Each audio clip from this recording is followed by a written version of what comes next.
Muito boa tarde a todos, espero que estejam todos bem.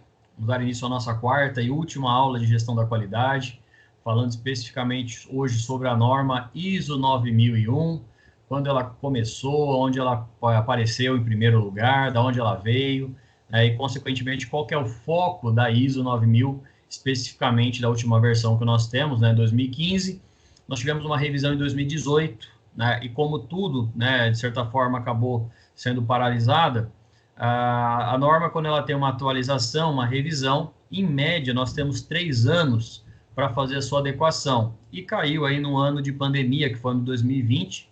Então, as empresas que, porventura, têm a certificação ISO 9000, né, de 2015, certamente, né, estão passando por um processo de revisão da norma, tá? Mas o que vale é que ela já foi certificada, né, lá 5 anos atrás, né? Então, se mantém a certificação da norma ISO 9000. Nós falamos um pouco sobre a norma ISO 9000 lá na primeira aula, que foi a introdução da gestão da qualidade, os princípios da qualidade, e especificamente eu comentei com vocês que ela fala sobre sistema de gestão da qualidade. E, por sua vez, né, quais foram ali as premissas, né, e, naturalmente, quais são os princípios de uma norma ISO. Foco no cliente, estratégia, liderança, melhoria contínua e outros itens, né, abordagem geral do processo, tudo que a gente falou isso lá na primeira aula. Se você está acompanhando essa primeira aula hoje, eu peço que você volte aí na nossa primeira aula, né, para que faça realmente sentido, né, visto que essa é uma aula de finalização do tema gestão da qualidade. Na semana que vem nós teremos aulas de auditoria para a gente entender um pouquinho como que é a sistemática de uma auditoria, né, sendo ela feita uma auditoria interna, externa, auditoria cruzada. Eu vou falar sobre esses termos na próxima aula.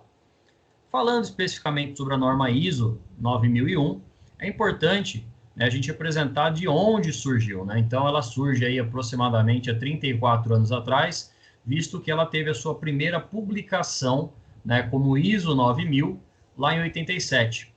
Ela era composta de 3 certificações. Então, nós tínhamos a norma ISO 9001, né, da família ISO 9000, nós tínhamos a ISO 9002 e a ISO 9003. É como se nós tivéssemos ali um filho mais velho, 9000, depois um filho 9001, 9002 e o filho caçula 9003, né? E ela surgiu, né, em 87 e 3 anos depois ela foi publicada no Brasil com o nome Norma ABNT NBR ISO 9000, né, especificamente falando de a Associação Brasileira de Normas Técnicas, da Norma Brasileira de Regulamentação 9000. Especificamente no ano 90, né, começou a ter muita cobrança exatamente sobre qualidade, que é um tema que nós falamos na segunda aula, né? Então, se você tiver uma dúvida do que é qualidade, volta naquela aula dos gurus da qualidade para a gente entender qual que é o princípio da qualidade. Eu falei sobre 6 gurus da qualidade, os 6 mais famosos da área de qualidade. E especificamente no Brasil, em junho de 90, desculpa, né? Então, em junho de 90, nós tivemos a introdução da palavra qualidade e, naturalmente, sobre ISO 9000. Pessoal, nos anos 90, né, para quem é um pouquinho mais antigo aí, ou pode consultar os seus familiares, você vai saber que nós comprávamos, por exemplo, uma pasta de dente que ela era feita, né, com metal, né? Ela tinha ali o seu tubo metálico, né? Então, a gente tinha vários problemas ali em relação à sua utilização. Ela era mais pastosa, por exemplo, né? E ela naturalmente criava ali, se você deixasse ela muito tempo dentro em ambientes mais úmidos, naturalmente o objeto mais ferroso, né, o tubo metalizado, conseguia passar por um processo de ferrugem, né? Então, isso ia envelhecendo antes de um prazo, né, naturalmente. Nós tínhamos outros problemas, né, que cabe a gente ressaltar, que era a falta de assistência técnica. Se você comprasse um produto, como era muito comum, era uma coisa tecnológica naquela época, como se fosse um computador ou se fosse um jogo de videogame, né, ou um videogame especificamente, nós tínhamos os famosos vídeos cassete.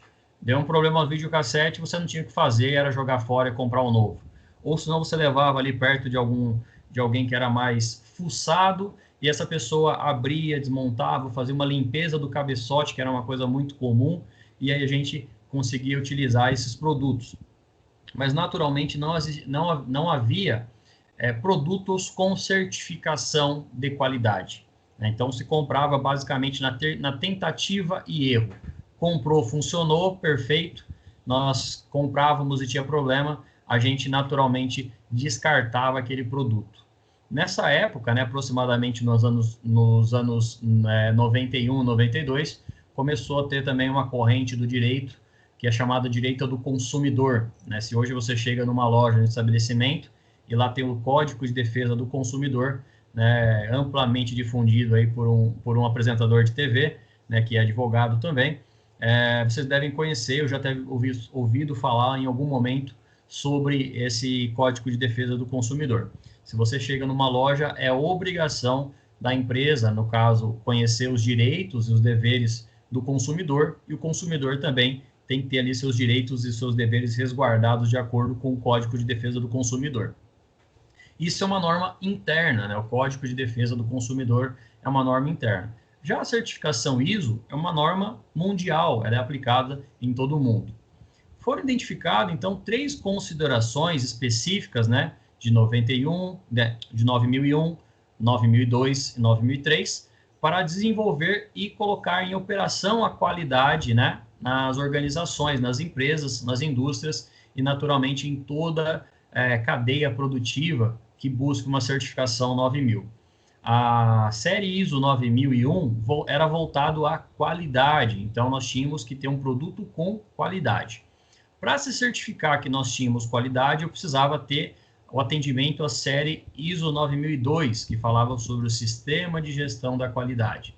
Então, era um sistema baseado em um método, geralmente o método PDCA, e esse método PDCA se arquitetava em atender um sistema de gestão. Então, gestão, eu precisava ter uma administração da qualidade, eu precisava ter ali os famosos cláusulas da qualidade, ou requisitos da qualidade, ou também, como são chamados atualmente, itens de qualidade. A gente vai ver um pouquinho mais à frente esse termo. E nós tínhamos ainda, né, a ISO 9003, que falava sobre a garantia da qualidade, ou a garantia do produto. Se por em algum momento um produto apresentasse um defeito, a gente tinha, né, além do Código de Defesa do Consumidor, as empresas com certificação ISO 9000, eles são obrigados, né, a fazer a substituição do produto, a troca do produto, ou até em casos mais sérios, aí, a devolução do dinheiro, com até uma possibilidade de uma reversão, né, dos danos ali causados pelo consumidor. Isso nos anos 90. Né? Então, imagina a qualidade, ela pode falhar em alguns momentos, né? Como, por exemplo, em situações que você compra um brinquedo e ele tem ali a possibilidade de uma quebra. Agora, se você compra um produto, né, voltado aí como se fosse um paraquedas, a tendência é que ele não falhe, né? Porque se uma coisa é você usar um brinquedo, usar uma panela e ela apresentar uma alteração de qualidade, essa garantia de qualidade. Deu problema, eu posso lá e substituo, faço a troca, recebo até uma forma de ser agraciado, né? Com foco na qualidade. Então, quando a gente fala da garantia da qualidade, eu posso substituir uma panela, um brinquedo, algo que possa, porventura, apresentar um defeito. Já o paraquedas, não. O consumidor, se ele for utilizar um paraquedas e apresentar um defeito de qualidade, ele dificilmente vai voltar ali na empresa para fazer a utilização do seu selo de garantia. Para quem já comprou aí, por exemplo, algum material mais valioso, né, seja alguma joia ou algum produto tecnológico, sabe que vem ali um manual ou um selo de garantia que você tem uma cobertura devido a um bom uso, né? Isso é bom a gente frisar. Se houver um mau uso daquele produto, naturalmente, ele não vai ser substituído, porque você vai infringir, né, a garantia da qualidade. E nós tínhamos depois, né, também a ISO 9004, que ela falava especificamente sobre diretrizes, né, que eram utilizados ali especificamente para avaliar, né, os conjuntos básicos de elementos específicos do sistema de qualidade que podiam ser desenvolvidos e implementados.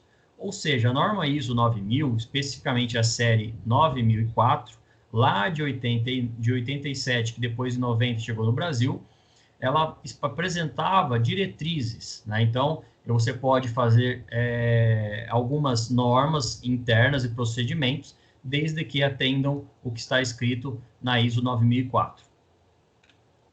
Então, o histórico da ISO, né, vale a gente frisar, né, que ela surge em 87, especificamente no ano de 1987.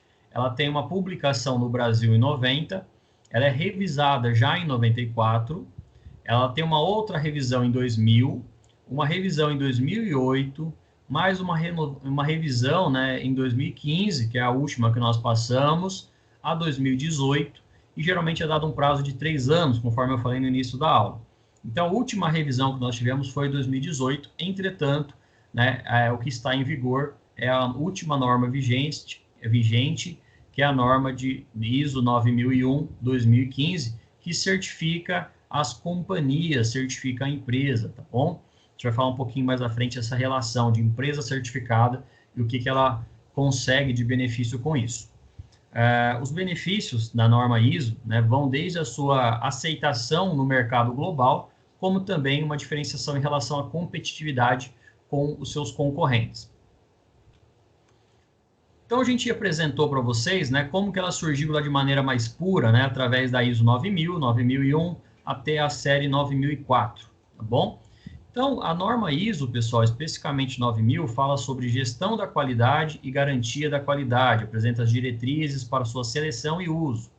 A ISO 9001 fala sobre o sistema de qualidade, apresentando um modelo de gestão, né, que vai apresentar a garantia do projeto, desenvolvimento, produção, instalação e, propriamente dito, assistência técnica. Quem nunca, né, precisou fazer ali um atendimento, ou uma telechamada, ou telemarketing, com uma empresa de assistência técnica, seja por telefone ou apresentar ali um produto, né? Eu lembro que uma vez, quando eu cheguei aqui em Araraquara, eu fiz a compra de uma TV, e era uma marca relativamente nova no mercado, e eu tive que procurar uma assistência técnica.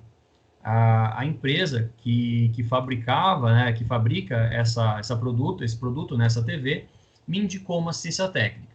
Por sua vez, nós temos um prazo legal, né? E a norma deve prever isso também. A assistência técnica, muitas vezes a gente utiliza, né, de 30 dias, 90 dias, ou para bens duráveis, que está previsto lá no Código de Defesa do Consumidor, 1 ano, né, desde que seja ali os 9 meses da garantia de fábrica, mais 3 meses da garantia de quem fez a venda. E, naturalmente, a empresa que tem a certificação ISO apresentar também uma forma de ter uma comunicação com seus stakeholders, né, com as partes interessadas.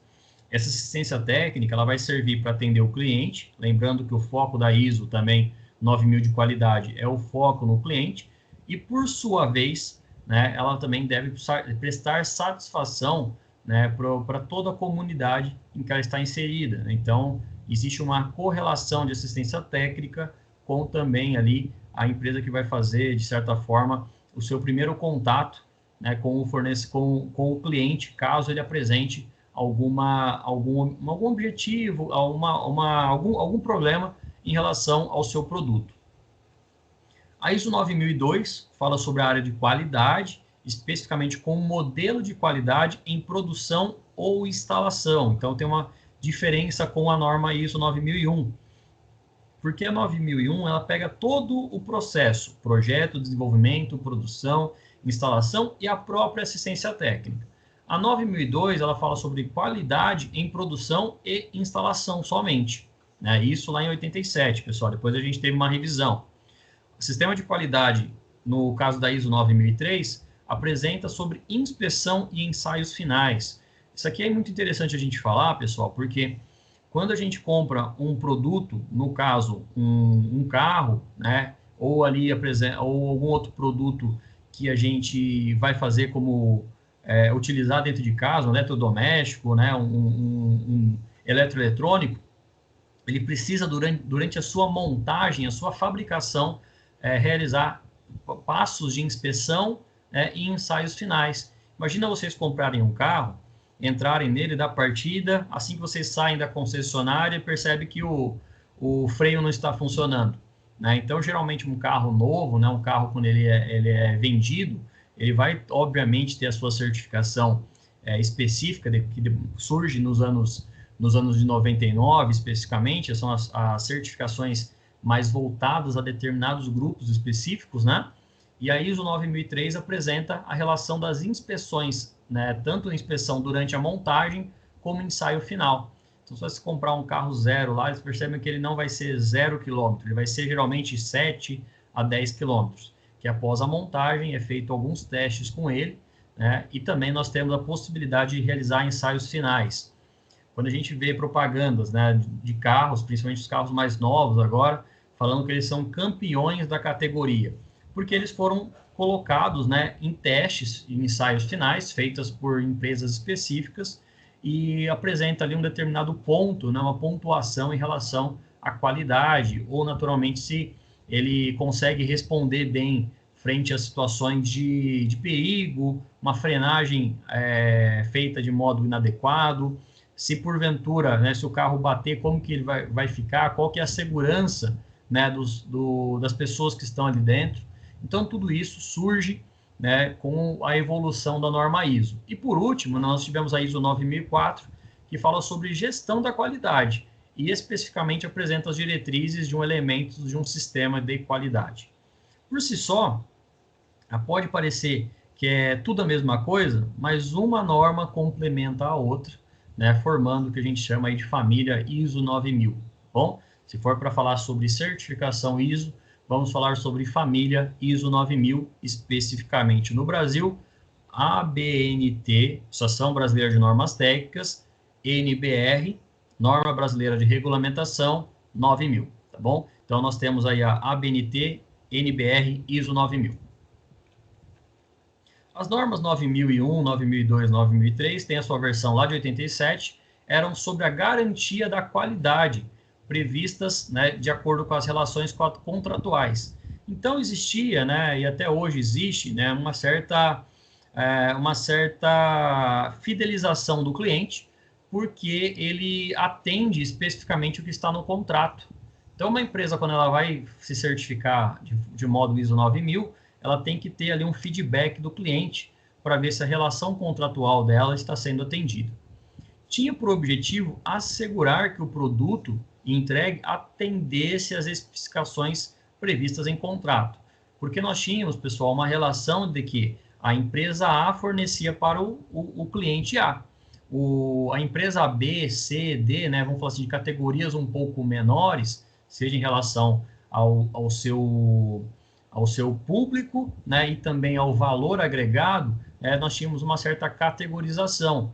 Então, a população que tinha uma renda maior, né, teoricamente, conseguiam fazer aquisição de produtos que tinham um custo mais elevado. Mas porque, naturalmente, existia uma relação contratual, né? Então, as pessoas com categoria A, né, a população ali que tinha mais acesso a esses produtos com melhor qualidade, naturalmente conseguiam, né, pagar, né, por esses produtos. Então, nós tínhamos, né, isso vem, né, acontecendo no Brasil desde os anos 90, com uma abertura que a gente chama aí de abertura de mercado, né? Antigamente, nós tínhamos só produtos nacionais, pessoal. A gente não tinha Samsung, nós não tínhamos LG, nós não tínhamos produtos de outros países, né? Nós tínhamos somente o que nós podíamos ter aqui no Brasil. E aí, com os anos 90, especificamente após o governo Collor, nós tivemos aí a abertura de mercado internacional. Isso foi muito bom por um lado, entretanto, a gente acaba ainda vendo os atuais governos patinando nessa relação e manter essa relação. Para que todas as normas tenham a sua atualização garantida, deve ter o conteúdo periodicamente reavaliado. Vamos deixar bem evidente que a norma ISO ela não prevê a atualização da certificação, mas ela prevê a auditoria da certificação para prever que realmente está sendo tudo está sendo cumprido, tá bem? Aí sim, ela pode ser recertificada. Vou deixar isso aí para a aula de auditoria. Como a ISO 9000 não está, né, evidentemente, imune à nossa necessidade, ela vem sendo revisada de modo regular, né, e nós temos uma previsão, né, uma norma interna das séries ISO, especificamente no Brasil, que a cada 5 anos nós passamos por uma atualização. Eram de 10 em 10 anos, caiu para 8 em 8 anos, e atualmente nós temos uma revisão feita de 5 a 5 anos.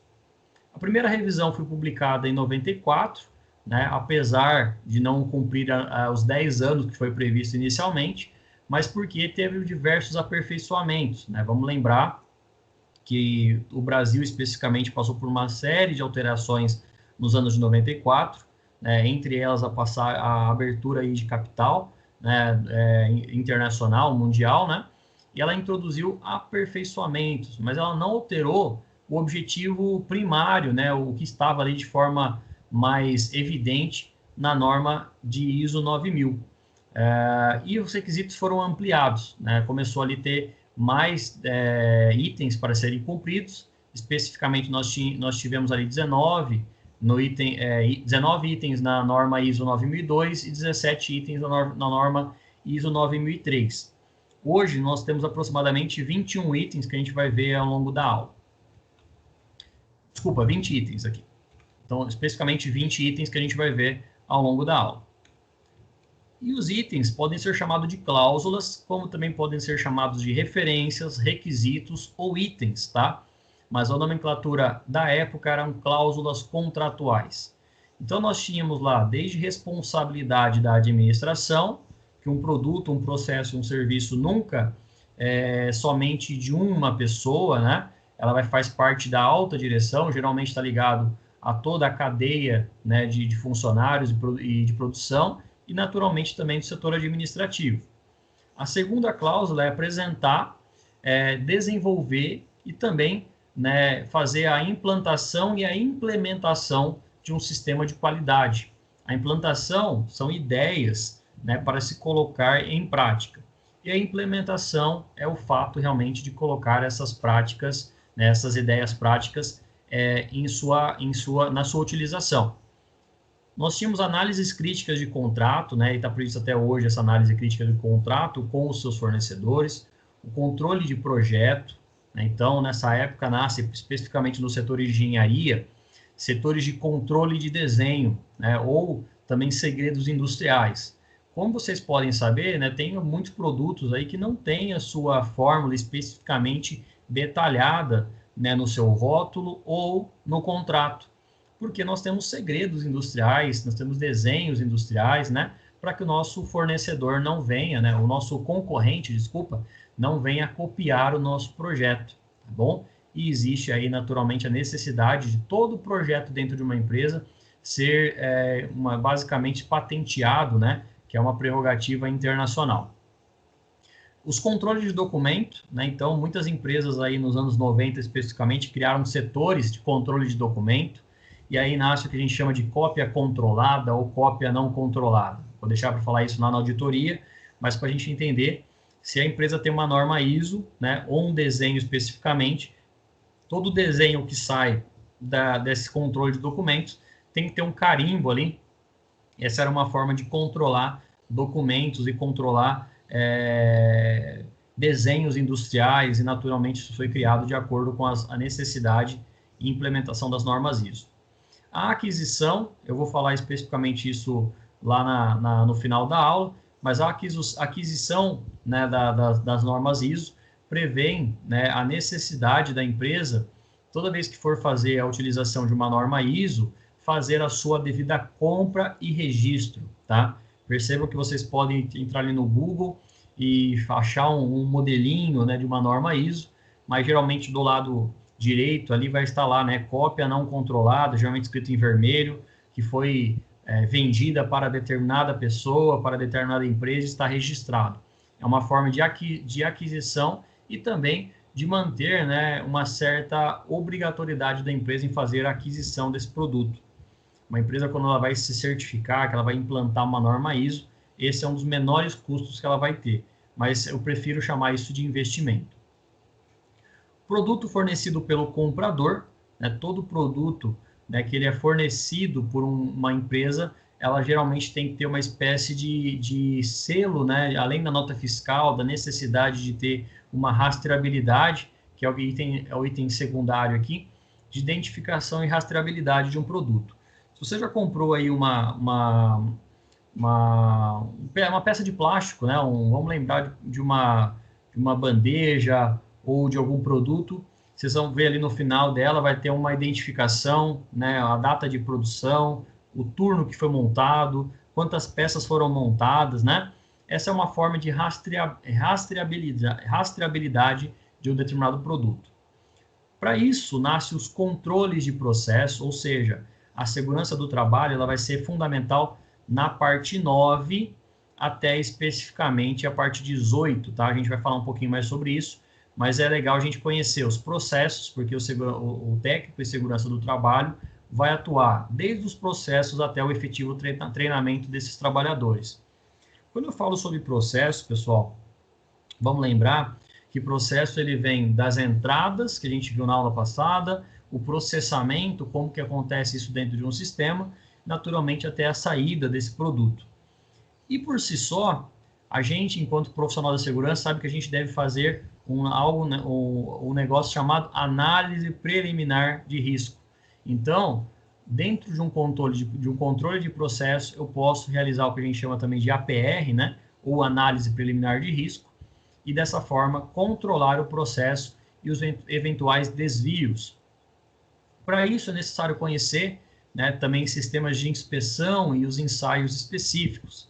Então, todo técnico de segurança vai passar por uma situação, principalmente nas empresas que tenham norma ISO, de inspeção, ensaio e também, no item 11 aqui, equipamentos de inspeção, medição e ensaio e situação de inspeção e ensaios.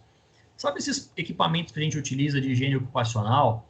O IBUTG, o dosímetro, o acelerômetro da vibração, todos esses equipamentos precisam passar por processos de inspeção, né, durante a sua compra, os ensaios e, naturalmente, também ele precisa ter uma espécie de validação, né, ou calibração.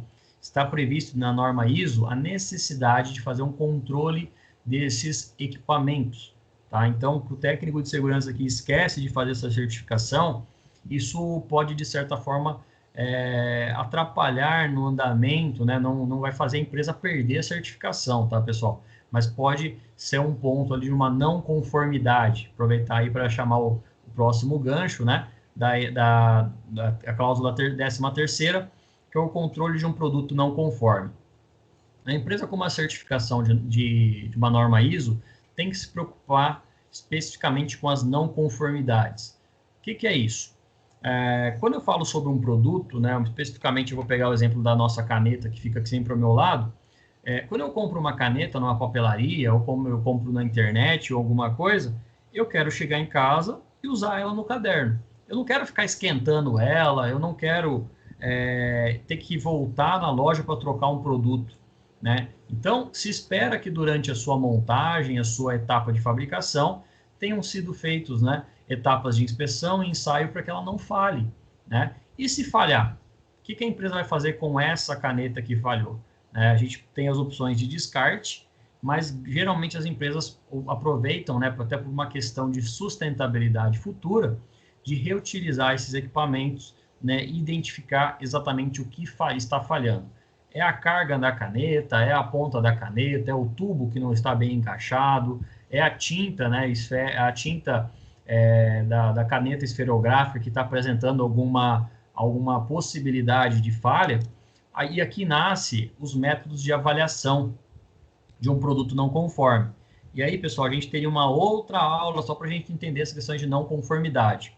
Mas geralmente a cada 1000 canetas podem ser feitas, por exemplo, uma inspeção em lote, né? Eu vou inspecionar 10 canetas dessa produção, né? Então eu pego ali 1%, 10%, depende do nível de exigência do mercado e, naturalmente, de acordo com a sua empresa certificadora. Mediante uma não conformidade, é aberto, né, um sistema de ação de correção àquele produto, as ações corretivas. Se for uma caneta, né, não tem problema ela falhar, desde que ela não chegue no cliente. Por isso que a gente tem que conhecer todo o processo. Eu dei o exemplo na aula passada, né, da Coca-Cola, de uma garrafinha de água. A garrafa de água especificamente, ou alimento de uma forma geral, ele só vai estar não conforme a partir do momento que ele chega para o cliente. Por isso que é fundamental ensaios, né, e, consequentemente, conhecer o produto nas mais variáveis formas de armazenamento, seja dentro de caixa, seja entre em contato com ambientes mais quentes, né? E deixar também especificar se apresentar alguma alteração, né? Por isso que esse produto deve ser mantido lá, tá lá, né, em ambiente arejado, sem contato com a luz solar, manter esse em ambiente sem a necessidade de exposição ao ar, e por aí vai. Tudo isso vai apresentar de acordo com as ações corretivas. De certa forma, o produto também tem que ser observado, né, dentro de qualidade, manuseio, armazenamento, embalagem e expedição. Pessoal, quem vai fazer o manuseio, quem vai fazer o armazenamento, a embalagem e a expedição, obviamente que é a empresa. Só que nós teremos mão de obra, né, realizando essas atividades. E aí, dentro da segurança do trabalho, eu tenho que me certificar que o trabalhador está realizando o manuseio de forma adequada, de acordo com princípios ergonômicos, armazenamento de acordo, né, com critérios de administração, né, o primeiro que entra, o primeiro que sai, ou também chamado de sistema FIFO, né, First In, First Out, a embalagem, né, como que essa embalagem vai ser feita, montada, e a expedição. Registros de qualidade, de uma forma geral, então eu preciso ter rastreabilidade, né, e naturalmente os registros de qualidade de uma forma mais integrada com todas as cláusulas previstas até aqui. Para aí sim chegar na auditoria, né? Então eu percebo a quantidade de itens que eu preciso ter até chegar em uma auditoria, mas nesse ponto a auditoria interna. A auditoria interna ela ocorre por funcionários da própria empresa, né? Eu vou falar isso na próxima aula, mas o auditor interno ele é treinado, capacitado e ele tem ali a sua qualificação em encontrar algum desvio em todas essas etapas que a gente está vendo. O setor de treinamentos, né, ou a cláusula de treinamentos, é necessário que a empresa tenha, né, especificamente de acordo com a norma ISO, uma forma de apresentar esse treinamento, né, e também, né, de conseguir implementar essas ações voltadas a treinamento e capacitação desses funcionários, desses colaboradores.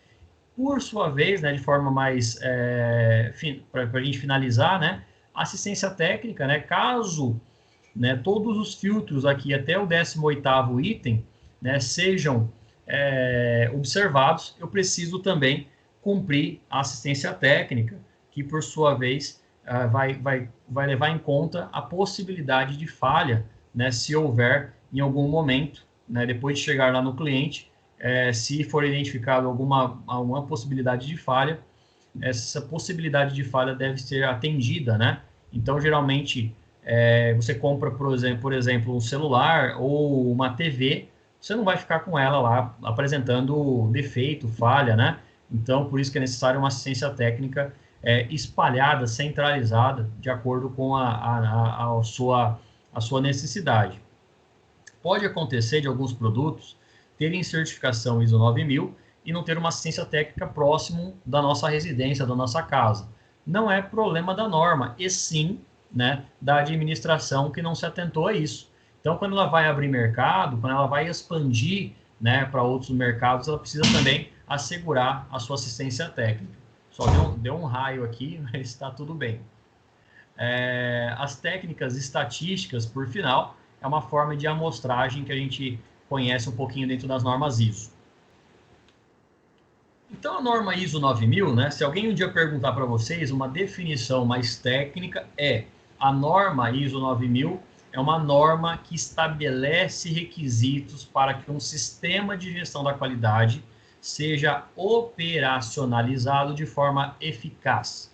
A gente pode ter algumas discussões aqui ao longo da aula do que é eficiência, eficácia e efetividade, mas quando a gente fala sobre norma ISO 9000, nós falamos naturalmente sobre eficácia. A norma ISO 9000 prevê o foco do cliente, portanto, a gestão da qualidade, segundo essa norma, ela está assegurando a eficácia dos processos, com foco, né, em atender o cliente. O cliente deve estar no centro das atenções. O cliente deve ser atendido de forma mais aproximada, né, endeusada, podemos usar essa palavra. A norma ISO 9000, ela foi baseada em alguma teoria? ela foi baseada na teoria, né, de lá em 87, né, desculpa, de 57, de um livro chamado Total Quality Control, ou Controle Total da Qualidade, do Armand Freudenbaum, né, que especificamente hoje está na sua 4ª edição. Nós temos aí mais de 40 anos atrás, e esse livro, ele basicamente foi implementado, né, através, a ISO 9000 foi implantado basicamente com as diretrizes previstas neste livro. E aí, o que é melhor, né? Ser eficaz, eficiente ou ambos, né? A pergunta que a gente quer apresentar para vocês através dessa imagem, né, naturalmente é uma disputa desigual, mas quando a gente fala sobre concorrência, né, e concorrente, naturalmente o que prevê na norma ISO é que ela tenha maior eficácia nos processos. Essa separação basicamente de eficácia e eficiência é que a eficácia, que é o propósito da norma ISO, que ela realiza aquilo que foi proposto. Ela está presente, né, como uma afirmação. Eu não preciso falar que ela tem ISO 9000 porque ela tem qualidade. Isso vai ficar subtendido na cabeça do consumidor final, da pessoa que compra, que faz a aquisição. A norma ISO prevê essa afirmação, que é um trabalho bem feito. A norma ISO 9000 significa que existe um produto com qualidade, um trabalho bem feito. Por sua vez, ela alcança resultados previamente estabelecidos dentro de uma norma que está previsto lá no contrato, de acordo com o livro do Freudenbaum, né, que foi a primeira edição da norma ISO de 87. É basicamente fazer mais, atender o cliente com menos. É uma forma da gente utilizar a capacidade de uma organização, de uma empresa, para desenvolver as tarefas e os objetivos de uma forma mais rápida e mais segura. Já a eficiência, ela prevê uma questão de mínima perda, né? Então, quando a gente fala em qualidade, naturalmente a gente prevê ali uma forma de ter menos não conformidades, né? De ter ali uma possibilidade de rastreabilidade dos produtos de uma forma mais eficaz, né? E basicamente uma relação de custo-benefício. Se eu vou ter uma mão de obra para exercer aquele trabalho, ele deve fazer de modo correto para que não tenha perdas, tá bom? Dificilmente você vai abrir uma caixa de uma TV e vai vir 2 TVs ali dentro, né? Não pode ser dessa forma. Então, a norma ela prevê, né, a questão também da eficiência, porém o foco maior é realmente com a eficácia de todos os processos. Basicamente, quando a gente fala de eficiência, né, e eficácia, existe essa separação, mas a norma ISO 9000 prevê a eficácia. Se alguém um dia perguntar para vocês, eficiência, eficácia ou ambos, é eficácia. E afinal de contas, o que é qualidade, né? Nós falamos isso lá na segunda aula e na primeira aula também, mas qualidade, de acordo com a ISO 9000, ela traz que é o grau no qual um conjunto de características inerentes atendem requisitos da norma. Parte da gestão da qualidade focada em atender os requisitos da qualidade, né, para que você atenda, né, naturalmente o cliente. Temos também mais uma definição que é a parte da gestão da qualidade focada em fornecer confiança de que os requisitos da qualidade estão sendo atendidos, né, que serão atendidos. E por último, nós temos aqui uma definição mais voltada a processos, que são atividades coordenadas para orientar e controlar uma organização em relação à qualidade. Quando eu falo, então, sobre norma, né, naturalmente, eu preciso entender o que o cliente quer para atendê-lo de uma forma eficaz. Essa é a melhor definição de qualidade de ISO 9000. Em outras palavras, é um conjunto de necessidades e expectativas que o cliente pode querer, né, e pode ser muito amplo. Né? Quem nunca ficou em dúvida, né, entre um computador de uma marca Y e de uma marca X? Quem nunca ficou em dúvida, né, em relação a um produto, geralmente daquela marca, né, Sony, Samsung, LG, Nike ou Adidas? Né? Mas a gente também tem produtos, teoricamente, né, entre aspas, inferiores, que também vão atender o cliente. Mas sempre, né, geralmente, acaba tendo o que a gente chama aí de qualidade atribuída ou qualidade amplamente atendida, né, de acordo com a necessidade e expectativas do cliente. Então, é necessário, antes de mais nada, dentro de uma norma, identificar, né, e por isso que é importante a gente ter um sistema de gestão de qualidade, identificar o que o cliente quer, avaliar a importância e compreender os efeitos de um atendimento sobre a satisfação dos clientes, né? Então, é muito comum a gente ver propagandas, né? Por exemplo, de uma marca, uma famosa aí chamada Brastemp, né? No qual todo mundo sabe da sua importância e compreende que ela, teoricamente, não tem problema, não dá problema. Só que será que não dá problema? Ou será que os problemas que elas são apresentados, elas são corrigidas pela assistência técnica? Ou se elas são avaliadas lá durante a montagem, né? Para que, de certa forma, oriente a sua estratégia de produto. Então, se você pegar aí as propagandas mais antigas, principalmente com a forma mercadológica, né? O pessoal que trabalha na área de marketing, utiliza isso como uma estratégia de vendas, né? Então, naturalmente, a gente vê uma figura aqui abaixo, né? Uma criança que já nasce aí com uma série de rótulos, né? Principalmente quando a criança ela nasce, antigamente nós tínhamos o famoso enxoval do bebê, né? A família ali pegava, a avó a avó materna, a avó paterna ficava meses costurando para ter um enxoval. Hoje a criança já nasce e ela já tem um Instagram pronto, né? A família já fez um Instagram ali, já tem uma forma de mídia social. Isso, de certa forma, é uma das formas estratégicas, né? Para que o seu produto, vamos dizer assim, né, tenha abrangência e tenha uma compreensão que aquele produto, naturalmente, vai atender as expectativas, as necessidades dos pais aqui nesse caso. Mas, naturalmente, quando a gente vê essa imagem, né, percebam que cada dia que passa, de certa forma, os clientes não sabem o que querem, né? E tem uma brincadeira muito legal, que eu vou mostrar na aula de agora especificamente. Quando a gente fala das necessidades do cliente, geralmente ele pede, né? Ele orienta, ele explica que ele quer um balanço, por exemplo, né? Então ele fala, olha, eu quero um brinquedo que eu consiga passar aqui horas, né, do meu dia de uma maneira lúdica. Então eu quero ali 2 cordas, né? Eu quero 3 espaços aqui, porque se eu quiser ficar mais alto eu subo, se quiser ficar mais baixo eu fico aqui mais baixo. Como geralmente o líder do processo entendeu? Olha, eu falo que ele tem ali 2 cordas, né? E ele quer algo aqui para balançar no meio da árvore, né? Mostra a diferença clara, né, em relação ao que o cliente quer e como que a empresa geralmente elabora um produto. Como analista projeta, né, geralmente o pessoal que acaba tendo uma visão mais abrangente, até mais sistêmica e, de certa forma, até mais tecnológica, acho que dá para fazer muita coisa, mas será que é viável? Será que é aplicável? Será que vai ser útil, né?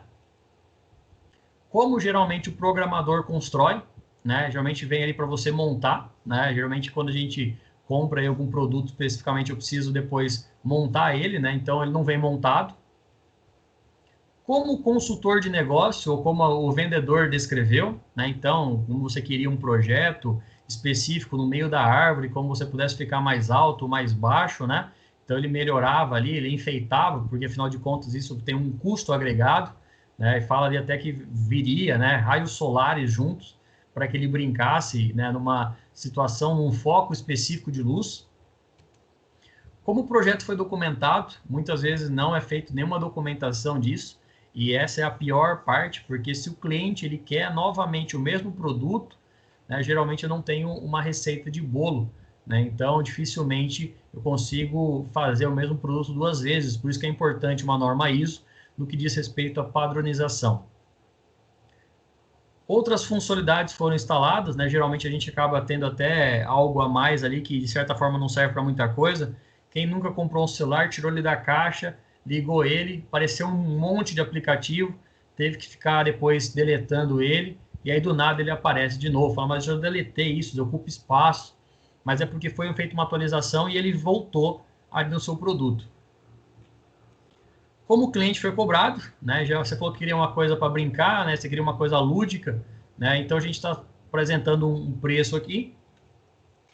Como ele foi mantido, né? Às vezes o cliente ele compra um produto, depois coloca ele ali, né? Quem nunca viu ali um cliente comprando, né, uma esteira ergométrica, uma bicicleta ergométrica, e depois ela vira cabide, né? A pessoa começa a colocar a roupa em cima, começa a deixar ela pegar poeira, né? Ela pega até pó, né? Porque ele comprou um produto, fez uso ali nas primeiras semanas, depois ele abandonou. E o que realmente o cliente queria? Olha, ele queria uma coisa tão simples, né? Mas passou por várias etapas aqui, e isso demonstra efetivamente que nem sempre o cliente sabe o que quer. Feliz é a empresa, né, que consegue identificar quais são as formas de qualidade, né? Então, quando a gente fala em formas de qualidade, pessoal, o Niriokari Kano, lá em 84, ele foi um pesquisador japonês, né, um empresário japonês, que começou a identificar as formas de qualidade. E aí ele separou em três, né, qualidade compulsória e outras duas que a gente vai ver mais à frente. A qualidade compulsória, ela diz respeito de requisitos tão básicos que os clientes podem nem se lembrar, né, de mencionar na hora que eles pedem. Então, se você pede ali numa padaria, olha, eu quero um café, espera-se que o café venha quente, né, espera-se que o café venha, né, basicamente ali um café até a boca, né, porque a pessoa gosta de café e ela gosta de ver aquela fumaça saindo do café.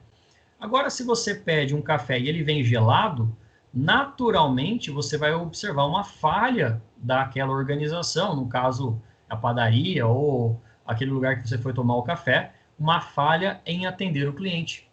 A sua presença provavelmente não será notada, né? O que se espera de um café é que ele venha quente, passado na hora, né? De preferência na máquina. Então, espera-se, né, que a qualidade compulsória esteja agregada àquele produto, né? E naturalmente tem acontecido isso também recentemente, né?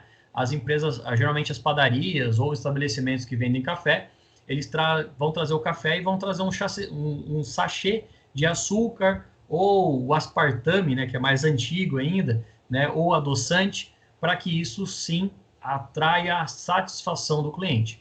Um café gelado, um café quente, né, ele não vai ter, ninguém vai falar, o café está muito quente, né, está gostoso porque ele está quente. Né? Se espera que ele venha com a qualidade compulsória, esteja agregado ao produto.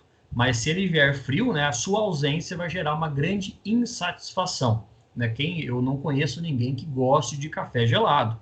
Né? Eu conheço gente, né, e eu sou um deles, que não toma café com açúcar. Né? Eu prefiro tomar um café sem açúcar. Eu sinto mais o gosto, o sabor do café. Tem pessoas que gostam de tomar lá o chafé, que é o café mais cheio de água do que com pó de café. E tem pessoas que gostam de café muito doce. Então, o que se espera naturalmente, né, da qualidade compulsória é que o produto venha de acordo com o que o cliente quer. Então, percebam que existem vários tipos de cliente. Tem gente que gosta de café quente, gelado, tem gente que gosta de café mais aguado, tem gente que gosta de café sem açúcar, né? E o que se espera naturalmente é que a empresa, quando ela tem a qualidade, ela sobressaia também no atendimento. Por isso que é fundamental uma pessoa com uma boa oratória para pegar ali o pedido correto, né? No caso aqui do café. Esse é um exemplo, né, que a qualidade está presente em todos os nossos ambientes.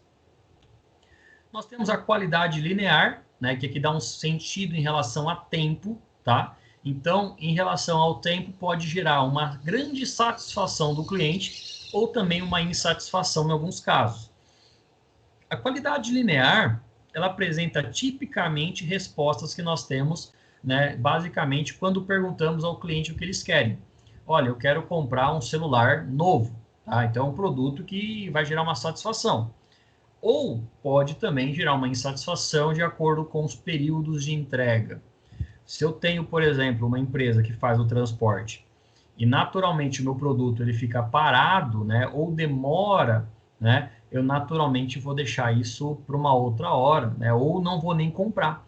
Por isso que as empresas, né, têm buscado hoje, inclusive nós temos no Brasil a empresa Mercado Livre, né, que elas têm buscado basicamente criar uma própria frota, né, para que você compre um produto no dia, no outro dia ela está na sua casa, de acordo com a sua região. Né? Nós estamos numa região mais centralizada do estado, né, e muitas vezes a gente compra o produto na internet às 10 horas da manhã de um dia, no dia seguinte está chegando na nossa residência, por causa das transportadoras. Né?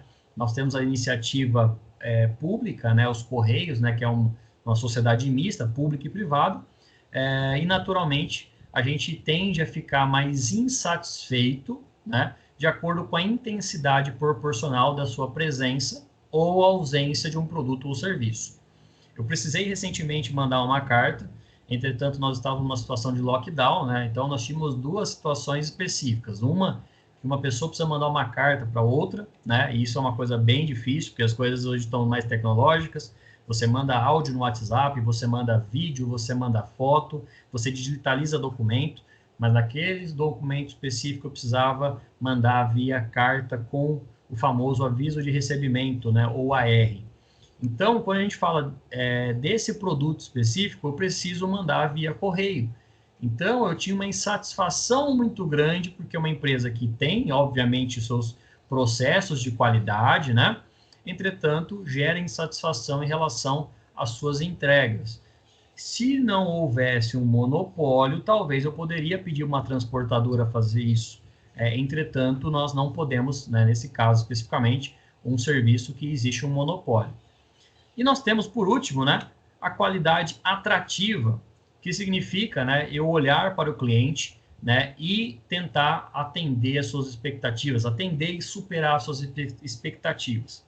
A qualidade atrativa, ela é correspondente a requisitos, em geral, difíceis de descobrir, pois estão além das expectativas do cliente.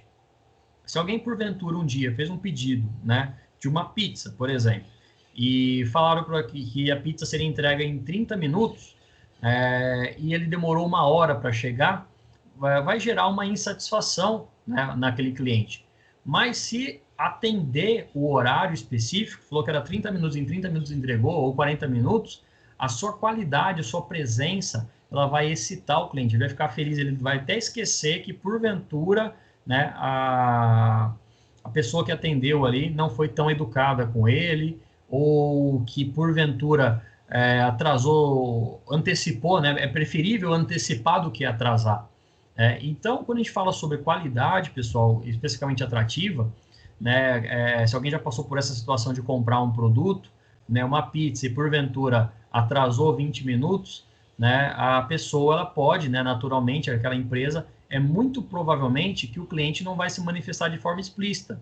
Ele vai ficar chateado, ele vai ficar triste, ele vai comer a pizza naturalmente. A tendência dele é procurar outro fornecedor, né? Existe até uma frase do Joan que fala que os clientes eles não dão recado, eles simplesmente mudam, né, de fornecedor, especificamente na alimentação, né? Mas isso pode acontecer em outras áreas também.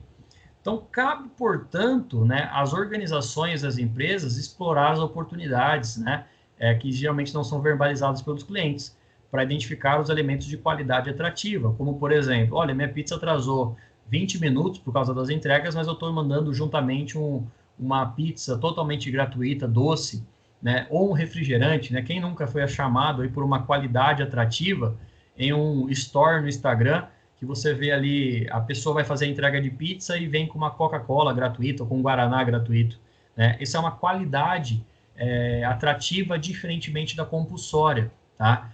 Diferentemente da linear. Então, a qualidade atrativa é você atender o cliente, mesmo pensando que ele possa, né, não estar satisfeito, né? Então, se apresentar uma insatisfação, eu já tenho uma forma, né, de atender ele para que ele não apresente insatisfação. A norma ISO, né, ela não prevê essas situações, pessoal, em qualidade atrativa, compulsória ou linear. Entretanto, a norma ISO ela passa a ser utilizada de forma largamente, né, utilizada de forma inadequada em algumas situações, né? Porque a ISO ela não prevê essas situações de qualidade linear, qualidade atrativa, né, ou compulsória. Basicamente, eu tenho que ter um produto com um sistema de gestão da qualidade, né? E parece que é simples, mas não é só isso. Então, nós temos situações que não são contratuais e sem especificação do produto final, que acabam, por sua vez, né, apresentando diversas críticas em relação à eficácia da norma ISO. Isso foi melhorado na revisão de 2000, e praticamente nós temos uma espécie de unificação das 3 normas certificáveis, a 9001, a 9002, a 9003, todas dentro de uma norma chamada ISO 9000, família, né? E seus objetivos estão, né, dentro do 9001 do ano de 2000. Seus objetivos foram alterados, transformando numa norma robusta de gestão da qualidade. O objetivo do sistema de gestão da qualidade, prescrito lá na ISO 9001, passou a ser principalmente a satisfação do cliente, né? Independente de tudo que possa vir a ocorrer no sistema de produção, o cliente não está preocupado com isso. Ele está pagando por aquilo, ele espera ser atendido no prazo adequado, no momento adequado, da forma mais eficaz, específica. Não o mais simples atendimento a requisitos previamente especificados. Foram incluídos também durante os processos, né, modelos já existentes de qualidade total, como abordagem do processo, que aqui a gente vai usar bastante na segurança do trabalho, especificamente para fazer análise preliminar de riscos ocupacionais, foco no cliente, lembrando que o nosso cliente vai ser o trabalhador, o funcionário e, naturalmente, os stakeholders, né? Toda a partes interessadas. Com foco numa melhoria contínua, né, o conceito Kaizen, que é utilizado bastante na área da manufatura enxuta, e a necessidade de medir a satisfação do cliente, né? O técnico de segurança do trabalho, um bom profissional da segurança do trabalho, se preocupa com o seu atendimento, com o seu marketing pessoal, né? E se preocupa naturalmente com o trabalho que é realizado. Afinal de contas, né, nós temos muita concorrência no mercado e, naturalmente, quando nós estamos dentro de uma empresa, eu tenho que trabalhar, né, de acordo com as suas diretrizes, se for a qualidade especificamente, lembrando que sempre dá para melhorar. Então, na abordagem, né, da ISO 9001, versão 2015, a gestão da qualidade engloba 3 atividades específicas que são desenvolvidas com foco em um sistema de gestão, né, no sentido de assegurar que todos os seus produtos ou serviços atendam os clientes, satisfazendo-os plenamente. Então, toda vez que a gente falar sobre certificação ISO 9000, né, eu basicamente ali tenho até a possibilidade de estender um tapete vermelho para o meu cliente. Essa expressão tapete vermelho é tratar aquele funcionário, aquele colaborador, aquele trabalhador, como você estivesse tratando naturalmente o presidente da empresa. Não posso ter distinção em relação aos funcionários, independente do cargo, independente do que é feito, né, independente da sua contribuição. Todos os trabalhadores são iguais e por isso que a gente deve se preocupar tanto com o produto oferecido, né, vamos falar assim dos EPIs oferecidos, né, ou dos serviços que vão atender os trabalhadores. Eu trabalhei numa empresa uma vez, a gente recebeu, né, um abafador Peltor, né, que era lançamento na época, é aquele abafador do tipo concha, amarelo, né, na época era amarelo, hoje a gente tem vários tipos, ele era usado bastante na Fórmula 1. E um técnico de segurança que atuava comigo, né, especificamente para fazer aquele famoso puxa-saco, né, entregou, né, para o diretor industrial esse abafador.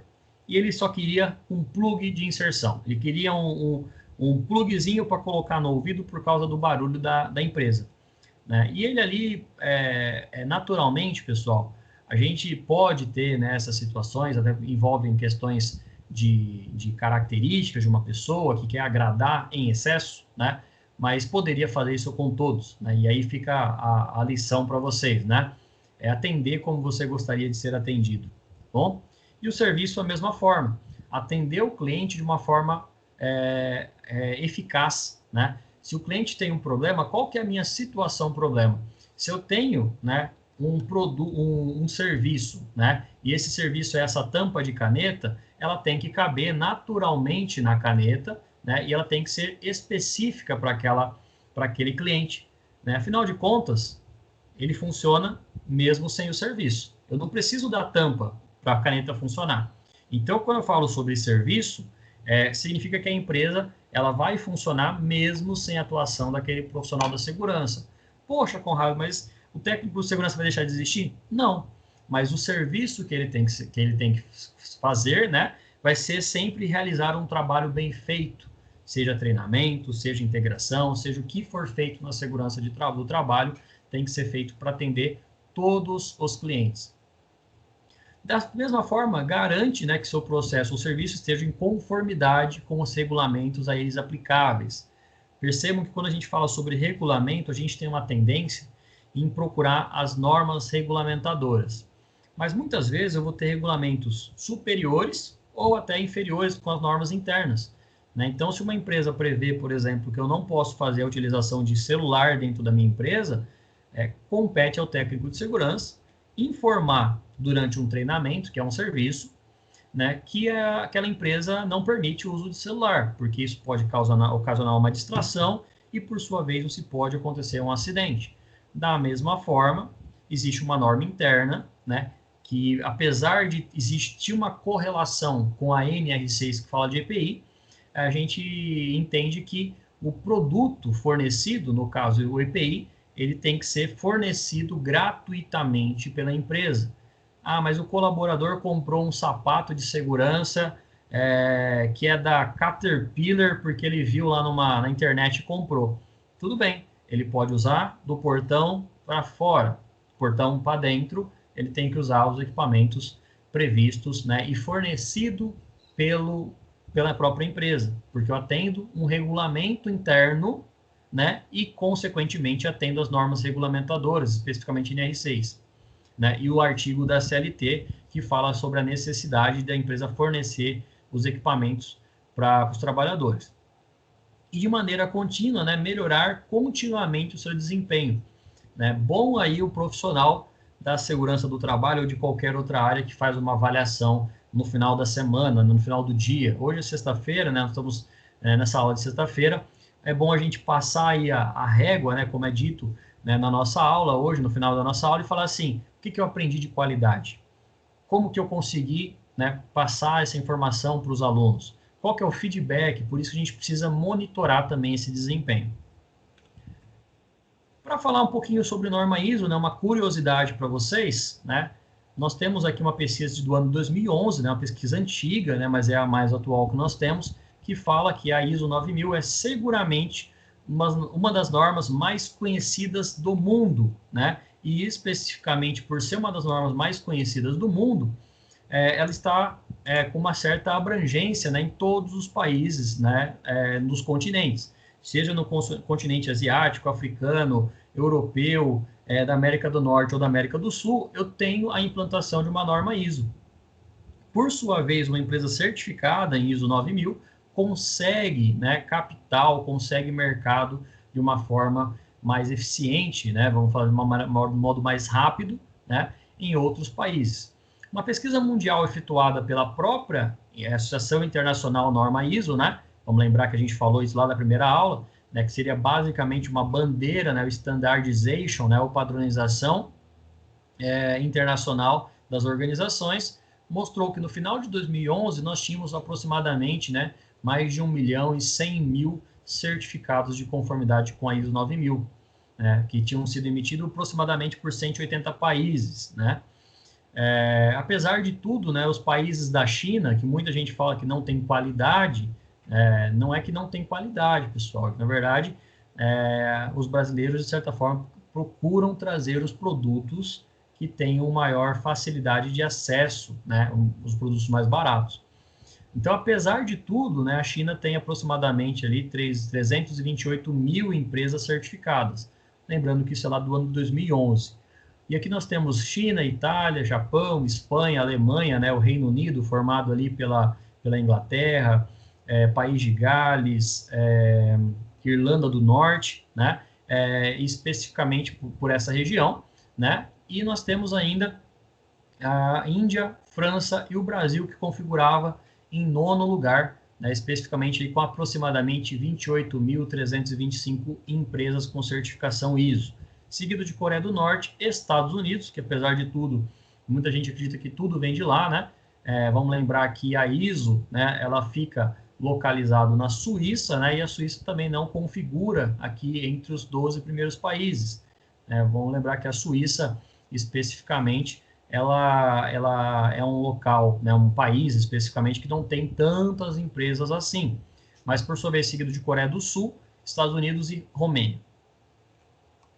Então, pessoal, finalizando nossa aula, né, antes do nosso penúltimo slide aqui, A ISO 9000 de 2015 é uma norma de processo, não de produto, tá? Então, muita gente acaba tendo essa visão, né? Eu vou comprar determinado produto porque ele tem ISO 9000.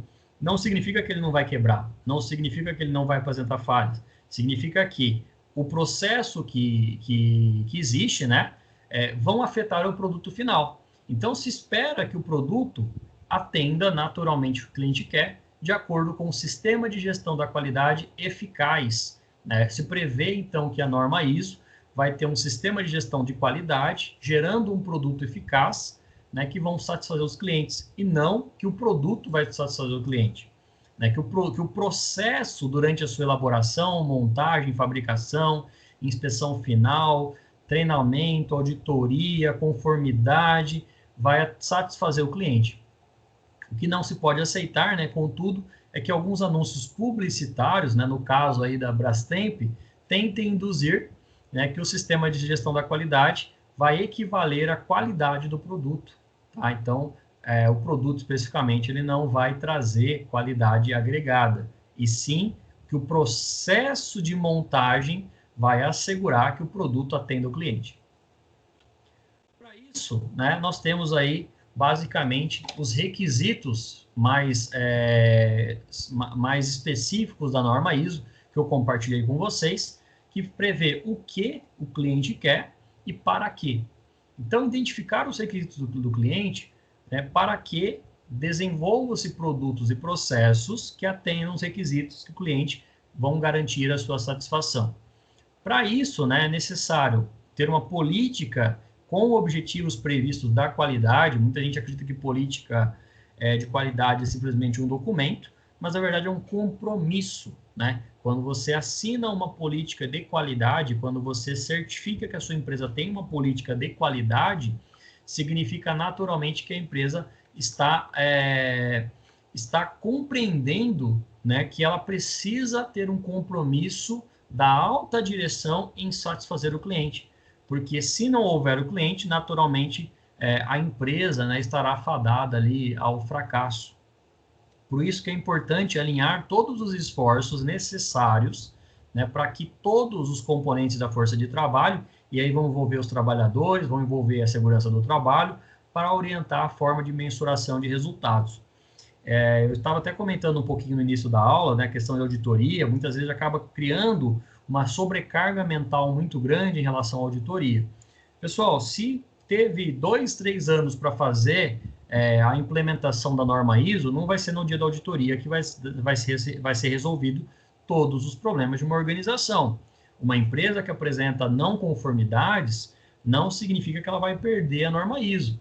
Pode acontecer dela apresentar uma não conformidade e ter um tempo hábil para fazer essa adequação. A gente vai falar um pouquinho mais sobre isso na próxima aula. Para isso, compete, né, a todos os profissionais envolvidos que devem identificar processos e as suas inter-relações. Como que um processo se encaixa com o outro para que lá no final nós temos, né, atividades naturalmente que não sejam redundantes, né, que gerem ali uma satisfação ao cliente. Então, identificar os processos serve para melhorar o entendimento de como funciona uma organização e como que será definidas as responsabilidades e até mesmo a eliminação das atividades redundantes. Sistematizando processos, né, afinal de contas, clarificar, né, muito comum a gente ver isso, né, na tradução da norma, que clarificar dá um sentido de abrir os olhos, né, da empresa de quem são as responsabilidades, as sequências de atividade e o modo de execução, até para mensurar, né, para qualificar, para quantificar de forma mensurável a eficácia dos processos. Para isso, deve-se identificar e prover os recursos necessários, né? Então, a nossa área de atuação vai ajudar bastante, né, como técnico de segurança, que a empresa assegure os equipamentos, né, que a empresa faça a aquisição de equipamentos, instalações adequadas e recursos humanos, ou seja, trabalhadores treinados, habilitados e capacitados que vão atender às necessidades do processo. Para isso, né, vai ser executado processos conforme a especificação. Né? Então, se eu precisar, por exemplo, de um trabalhador que precisa, né, entrar em um ambiente no espaço confinado para fazer uma verificação, né, se o produto está atendendo ou não o cliente, né? Como é comum, por exemplo, na área da aviação, né? Eu preciso ter um trabalhador que entra ali dentro da parte da asa, né, de um avião para ver se a asa está bem fechada, né? Que o processo está conforme, porque ele não pode, né, simplesmente ali a asa ser testada no voo, né? Então, eu tenho que ter um trabalhador que adentre ali no espaço confinado para assegurar que a produção ocorra em condições controladas, né? E gere resultados previsíveis e consistentes. É o que se espera numa fabricação de um avião, né, especificamente, além que ele consiga alçar voo, né? Que ele não desmanche no ar, por exemplo. Por isso que eu tenho que assegurar que eu tenho, né, os parafusos muito bem encaixados numa fuselagem, por exemplo. Né? Então, monitorar e medir análise de resultado, permitindo o gerenciamento com base em informações e subsidiar as ações de correção e de melhoria. Por sua vez, né, e final aqui, melhoria contínua de todo o sistema. Para quê? Né, para assegurar as não conformidades, a redução de variabilidade e o aumento contínuo da satisfação dos clientes. É o que prevê, de uma forma bem genérica, a ISO 9000. Pessoal, então chegamos ao final de mais uma aula, né? Agradeço a todos que participaram dessa aula em formato remoto. Se tiverem alguma dúvida, alguma pergunta, estou disponível também para a gente sanar essas dúvidas, tá bem? Meu muito obrigado, até breve e até a próxima aula.